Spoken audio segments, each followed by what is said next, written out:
আমার দিকে তাকান, আল্লাহ পাকের হুকুমে জ্বলন্ত ছুরি নির্দয় ফেরেশতারা কণ্ঠনালীর গোড়ায় সজোরে যখন কূপ মারবে, আবার নবী বলেন ছুরির মাথাটা পিঠের দিক থেকে বের হয়ে যাবে। আবার আল্লাহ বলবেন ফেরেশতারা রে, এই না প্রমাণ গুলারে তাবলীগওয়ালারা হাতে ধরছে, পায়ে ধরছে, পীরের মুরিদদের কত সাসাইয়া পোসাইয়া বুঝাইছে, আলেম ওলামারা গলা ফাটাইয়া ফাটাইয়া বুঝাইছে, ওরা নরম হয় নাই। অতএব এদের সাইজ করতে হলে ছুরিটা নিচের দিকে টানতে থাকো। আল্লাহর নির্দেশে জ্বলন্ত ছুরিটা যখন ফেরেশতারা টানতে আরম্ভ করবে, আবার নবী বলেন নাভি পর্যন্ত টানিয়া বুক আর পিঠটারে চিরিয়া দুই ভাগ করিয়া দিও। فسوف ترى إذا انكشف الغبار فسوف ترى إذا انكشف الغبار أبرص تحت رجلك الحمار। ভাইরা 45 বছরের বক্তৃতার বয়সে, এখন বুড়ো বয়সে সুযোগ পাইলাম, আল্লাহ দিয়েছেন, এজন্য কিছু বলে গেলাম। মানেন না মানেন সেটা যার যার ব্যক্তিগত ব্যাপার।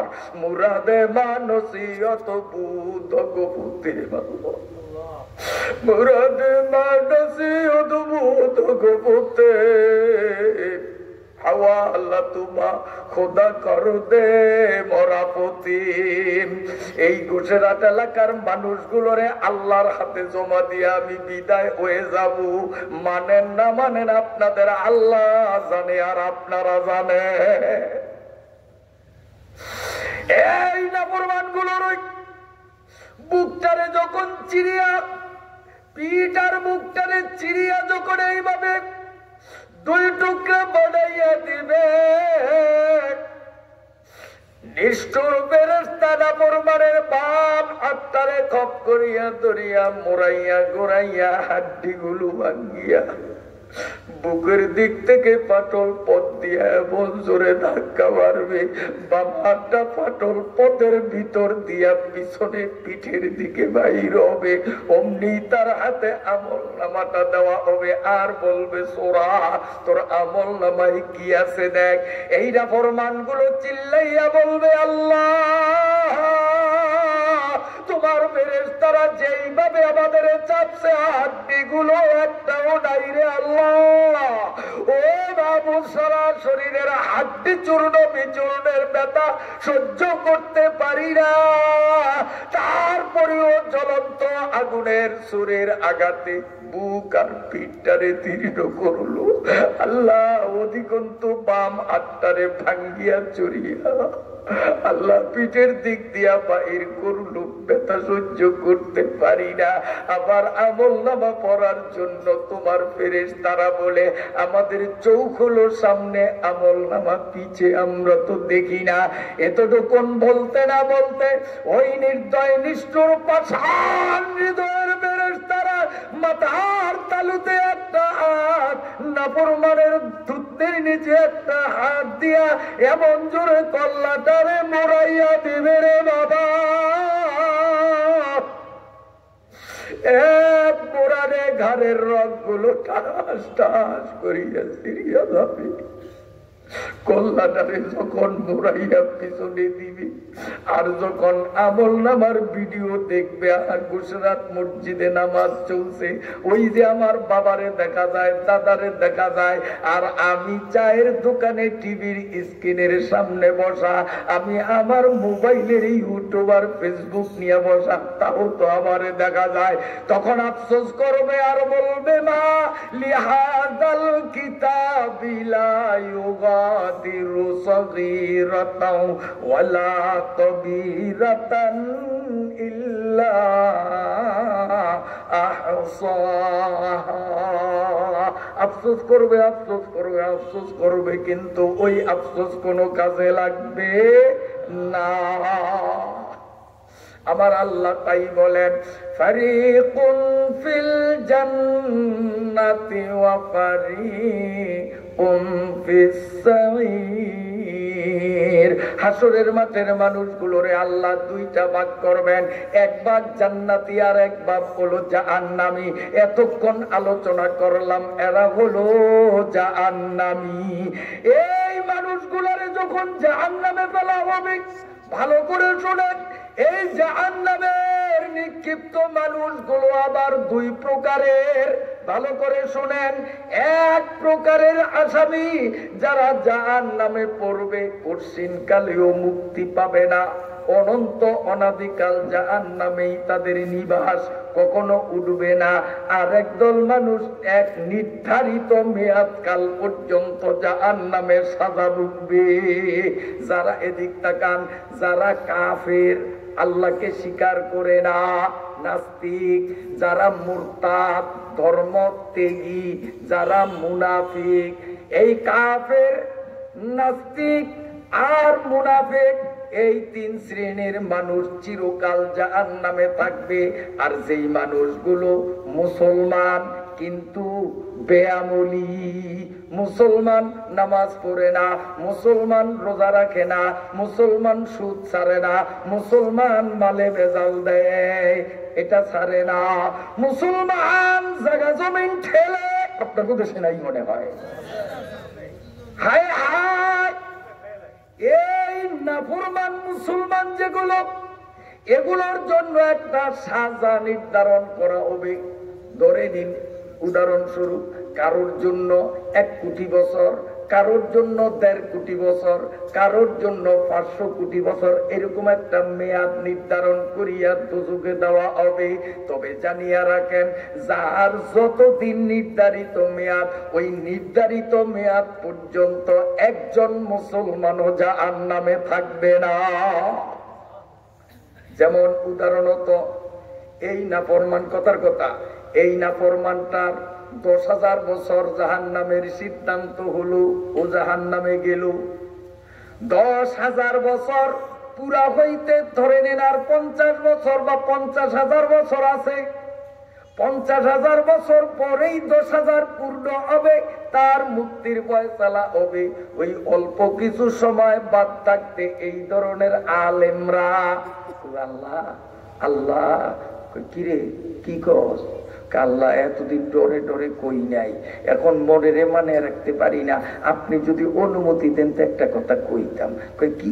আল্লাহ ওই যে আমার পরিচিত, আমার এলাকার মানুষ ও মুখে নাম বলবে, কাহা এইটারে তো কত বছর কইছি, 10 কোটি বছরের জন্য আযাব দিছি, এখনো তো 50,000 বছর রয়ে গেছে, কি হয়েছে? আল্লাহ এতদিন তো শাস্তি দিয়েছেন, আর 50,000 বছর পরে তো এমনি আপনি মুক্তি দিবেন, কারণ এরপরে তো আরো সাজা নাই, তো কয়দিন পরে তো দিবেনই। আল্লাহ একটু দোয়া করিও, আপনি দিবেন তো, কয়দিন পরে না দিয়া এখন দিলে কেমন হয়? আল্লাহ একটু দয়া করে উঠিয়ে দেন, কয়দিন পরে তো এমনি দিবেন, তো অনেক একটু মাফ করিয়া দেন। আল্লাহ বলবেন, তোর কলবের মধ্যে আমার কোরআন, আমার নবীর হাদিস, আর তুই যখন একটা আসামির জন্য সুপারিশ করলি, যা 50 বছর পরে তো এমনি ওরে বাইর করবো, তো তোর সুপারিশের কারণে 50,000 বছর আগে বাইর করিয়া দিলাম। তা আলেম ওলামা দরকার আসেনি, কিন্তু এখন এক শয়তানি দল বাইর হইছে, ওরা তো আমরা আলেম লাগে না, জাগা মতো বুঝবি, এতাহাতি না হাতাহাতি, এতাহাতি কইলে ভুল হইব, এতাহাতি না হাতাহাতি। কারণ টঙ্গীর ময়দানে দুনিয়া সাক্ষী, টঙ্গীর ময়দানে কোন নাস্তিক, মুরতাদ, বেঈমান, হিন্দু, বৌদ্ধ, খ্রিস্টান, ইসলামের জঘন্য দুশ্মনরাও টঙ্গীর ময়দানে আলেমদের উপরে জীবনে আঘাত করে নাই। কিন্তু এই হাতাহাতি মার্কা শয়তানের চেলাগুলো নাইবে রাসূল আলেম ওলামাদের রক্তে টঙ্গীর ঐতিহাসিক ময়দানকে লাল রক্তে রঞ্জিত বানিয়েছিল কিনা? ওদের বলে আলেম লাগে না। আবার ভাইরা বাবাজিরা ভালো করে শুনেন, বেজার হলেন নাকি? আমার আল্লাহ রব্বুল আলামিন এই মানুষগুলোরে জাহান্নামে দিবেন, আর একদল মানুষকে আল্লাহ কই দিবেন কোন?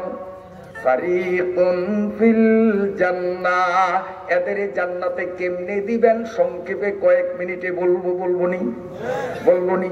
জাহান্নামীদের কিঞ্চিত বললাম, জান্নাতীদেরও তো একটু বলতে হয়, বলবো। এই জান্নাতি মানুষগুলো কেমনে জান্নাতে যাবে? নিয়ত আছে নি যাওয়ার? নিয়ত আছে ইনশাআল্লাহ? আমরা যাব না জান্নাতে, কারা যাবে? ইনশাআল্লাহ। এখন আসেন, আল্লাহ পাক হবে আরতদার তো বুঝেন, এই যে মাল বিক্রি করে না, হাসরের মাঠে আল্লাহ হবে আরতদার, বলেন সুবহানাল্লাহ। আর আমরা হব খরিদ্দার। আর বিক্রয় পণ্য হলো জান্নাত। আর যেই টাকা পয়সা দিয়া সেখানে ক্রয় বিক্রয় চলবে, ওই টাকার নাম হইল সোয়াব। পরকালের টাকার নাম কি? যেমন আমাদের বাংলাদেশের টাকার নাম টাকা, আমেরিকায়ও কি টাকা? সেখানে কি ডলার। সৌদি আরবে কি ডলার না টাকা? সেখানে কি রিয়াল। এক এক দেশের টাকার এক একটা নাম।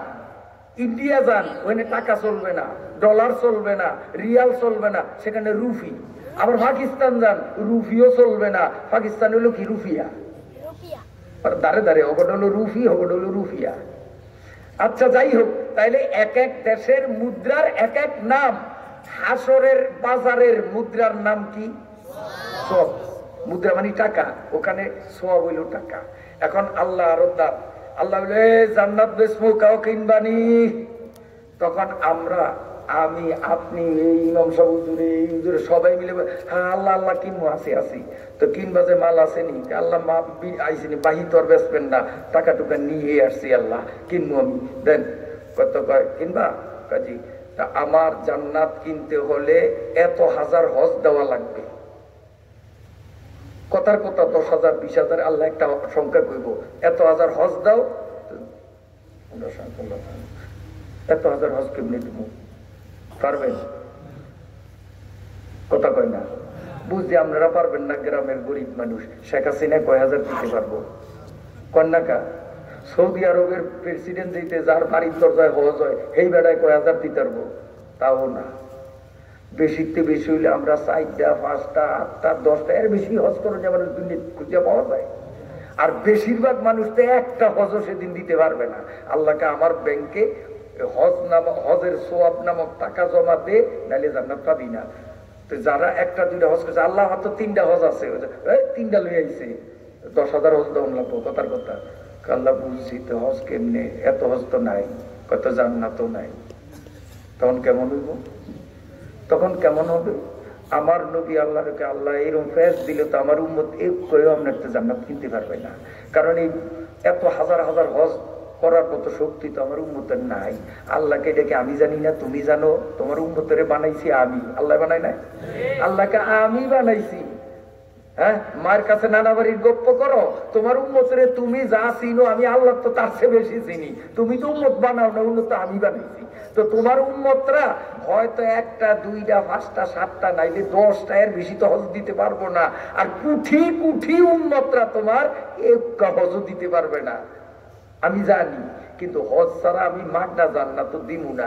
এই জন্য তোমার উম্মতের জানিয়ে দাও একটা বিষয়, তোমার উম্মতরা যদি ফজরে, জহুরে, আসরে, মাগরিবে, এশায় নিজের স্থান থেকে উজু করিয়া উজুর হালতে যদি মসজিদের দিকে যায়, আমি আল্লাহ প্রত্যেক ওয়াক্তে তার আমলনামায় একটা হজের সওয়াব জমা করে দেব।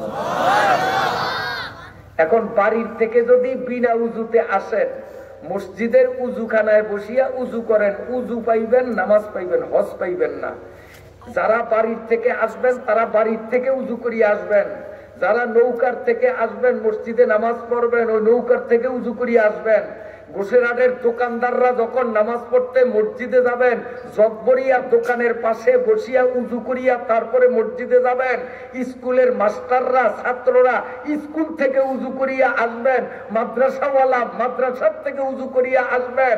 খেতওয়ালা খেতের আশেপাশে পানি থাকলে সেখান থেকে উজু করিয়া আসবেন।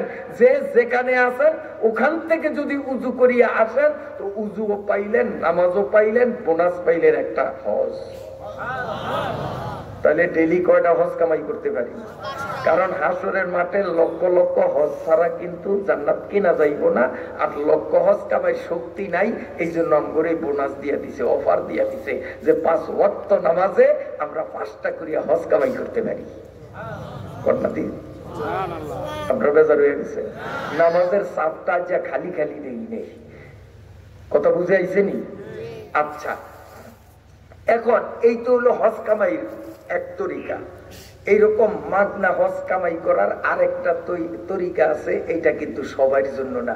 এইটা হলো এই যে আমার সামনে জুয়ান কতগুলো দেখা যায়, জুয়ানরা এই বাবারা, তোদের যদি মা আর বাবা, এই গুড়িয়াগো মা বাবা নাই, তোদের মা বাবা জিন্দা যাদের আছে, কান খুলিয়া শোন, একবার মহাব্বতেরটা যদি মার দিকে চাও, 1 ঘন্টা চাওয়ান লাগবো না, খালি 1 সেকেন্ড, এরকম মনের ভালোবাসা নিয়া মার মুখটা কেমন দেয় একটু চাই, এরকম বাবার মুখটা কেমন দেয় একটু চাই, মনের ভালোবাসা নিয়ে 1 সেকেন্ড যদি চাও, একটা হজ পাইবা, একটা হজ পাইবা। মায়ের মুখ চাইলেও একটা হজ, বাবার মুখের দিকে চাইলে, সাহাবীরা বলে ওয়াইন নাজারা কুল্লা ইয়াউমিন মিয়াতা মাররা, হুজুর হজের পাগল হইয়া কেউ যদি ডেইলি 100 বার যদি মা বাবার মুখের দিকে তাকায়, আল্লাহর নবী উত্তর বলেন আল্লাহও তারে 100 হজের সওয়াব দিতে সমস্যা হবে না। মনে থাকবো নি রে যুবকরা? গেল, আপনারা আসলে বিরক্ত হন মনে হয়। তাইলে উজু মসজিদের এখানে এসে করবেন না যার যার স্থান থেকে? 5 ওয়াক্তে, ঠিক আছে তো? আর এই উজুটা করতে যখন বসবেন, আমার দিকে চান, উজুটা যখন করতে বসবেন তখন একটু মেসওয়াক দিয়া দাঁতগুলোরে ঘষা দিয়েন। লাভ হইব কি জানেন? অনেক লাভ। একটা লাভ বলি আমি, আসিয়া নামাজে দাঁড়াইবেন, 1 রাকাত পড়বেন, আল্লাহ বলবে উজুর আগে তুই মেসওয়াক করছত না বন্দা, পড়ছত 1 রাকাত, আমি তোর খাতায় লিখিয়া দিলাম কত রাকাত? 70 রাকাত। 70 রাকাত। 2 রাকাত পড়লাম, কয় রাকাত? 140। 7 দুগুণা 14, সামনে শূন্য, 140। হিসাব তো মেয়ে সহজ। 2 রাকাতে 140। এরকম উজুর আগে মেসওয়াক করলে 1 রাকাতে কত রাকাত পড়বো? 1 রাকাত জমা হবে। এরপরে মেসওয়াকটা করার পরে মেসওয়াকটা রাখবেন, রাখিয়া এখন উজু শুরু করবেন না, তার আগে একটা দোয়া করবেন। আমার সাথে সাথে কোন বিসমিল্লাহ, আলহামদুলিল্লাহ, বাস। পারবেন?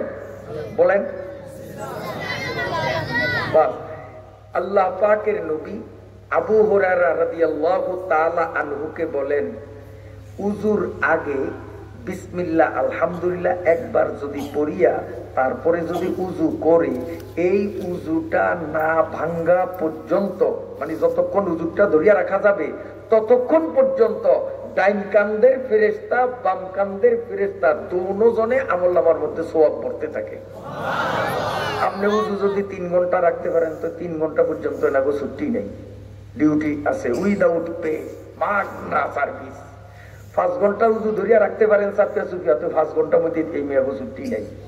আরো বেশি রাখতে পারেন, যতক্ষণ উজুটা থাকবে ততক্ষণ দুজনে আমলনামার মধ্যে কি করবে?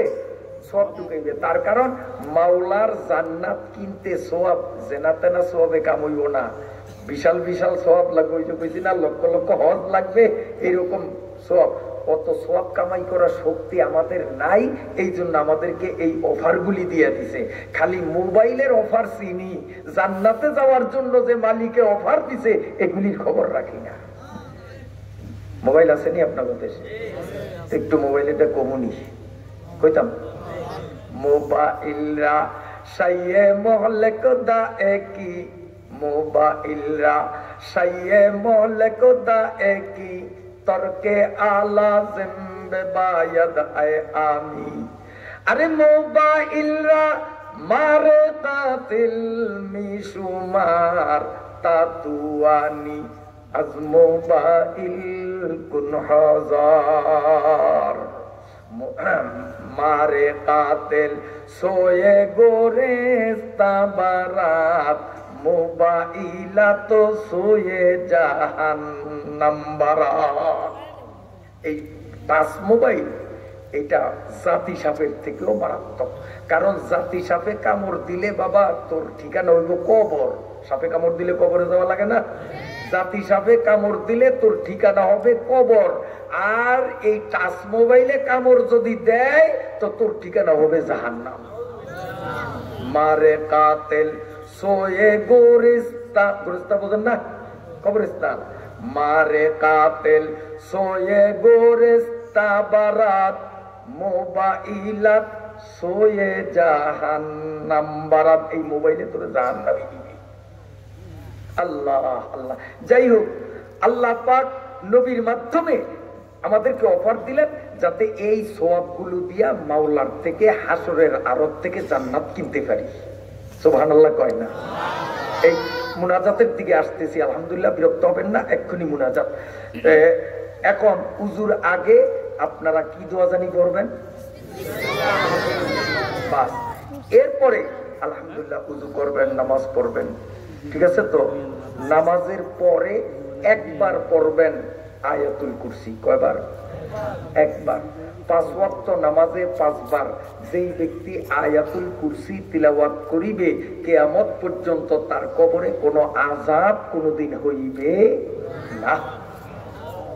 শুনেন, এই শুনেন, কোন একটা মানুষ সুদ খায়, ঘুষ খায়, জেনা করে, বদমাশি করে, সন্ত্রাসী করে, আবার নামাজও পড়ে। আছে না আমাদের সমাজে এরকম? নামাজও পড়ে, আকাম কুকাবও করে, কিন্তু নামাজের পরে আয়াতুল কুরসিও পড়ে, এক তো ছাড়ে না।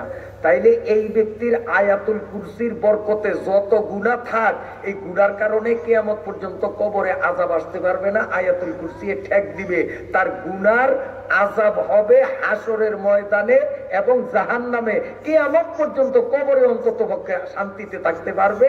আকাম কুকামের কারণে কোনো আযাব কিয়ামতে দিবে না আয়াতুল কুরসির অ্যাকশনে। তাইলে নাফরমানের কবরই যদি আযাব আসতে না পারে, আর আমরা যারা দিনদার পরেজগার মনে করি, আমরা যদি আয়াতুল কুরসি করি তাহলে আরো ভালো না? সবাই করবো তো ইনশাআল্লাহ। 5 ওয়াক্ত নামাজের পরে একবার আয়াতুল কুরসি। এরপরে এখন মুনাজাত দেব। মুনাজাত দিলে বাড়িতে যাবেন, বাড়িতে যাইয়া আল্লাহ মিলাইলে খাইবেন, এরপরে ঘুমাইবেন। আমার নবী বলেন, ও উম্মত, যেই বিছানায় তুমি ঘুমাইবা ওই বিছানায় যাইয়া একটা দোয়া কেবল একবার পড়বা। দোয়াটা পড়েন, আস্তাগফিরুল্লাহাল্লাযী লা ইলাহা ইল্লা হুয়াল হাইয়ুল কাইয়্যুম ওয়া আতুবু ইলাইহি। এটা মুখস্থ আছে না আপনাদের? আমার নবী বলেন, ঘুমের আগে ঘুমের বিছনায় যাইয়া যেই মেয়ে লোক, পুরুষ লোক, জোয়ান, বুড়া, হুজুর, মুজুর, রিকশাওয়ালা, দোকানদার, এক কথায় যেই ব্যক্তি ঘুমের বিছনায় যাইয়া আস্তাগফিরুল্লাহাল্লাযী লা ইলাহা ইল্লা হুয়াল হাইয়ুল কাইয়্যুম ওয়া আতুবু ইলাইহি একবার পরে আল্লাহ তাআলা সাথে সাথে তার জীবনের সমস্ত গুনাহ মাফ করিয়া দেয়। কারণ পোলা পাইনে প্রশ্ন করতে পারে যে হুজুর, এই যে বুড়িয়া মানুষটা, কথার কথা উনি নেককার, মনে করেন এই বয়সের একজন বুড়া মানুষ বদকার, তাহলে ওনার 90 বছর লাগছে গুনাহগুলি করতে, আর এই দোয়াটা পড়লে 100 এতগুলি গুনাহ কেমনে মাফ হয়? গুনাহ মাফ হইতে হইতে তো 90 বছর সময় লাগানো দরকার। গুনাহ করতে লাগছে কয় বছর? 90 বছর। তো এরকম আসুক্কা মাফ হয় কেমনে? মাফ করতে তো 90 বছর লাগবো। এইটা আগের যুগে বোঝনটা কঠিন আছিল, এখনকার যুগে বোঝনটা সহজ। এই যে মোবাইল আসেনি, মোবাইল আসেনি, এই যে মোবাইলের মধ্যে এই যে আমার বয়ানগুলি রেকর্ড করতে আছে, 3 ঘন্টা লাগছে আমার বয়ান মোবাইলের মধ্যে ঢুকাইতে। আমি 3 ঘন্টা বয়ান করলে এটা ঢুকতে 3 ঘন্টা লাগছে না? আমি যদি 5 ঘন্টা বয়ান করি তো ঢুকতে কয় ঘন্টা লাগবো? এইটারে আবার মোবাইলের থেকে ডিলিট করতে হতে 5 ঘন্টা লাগবো।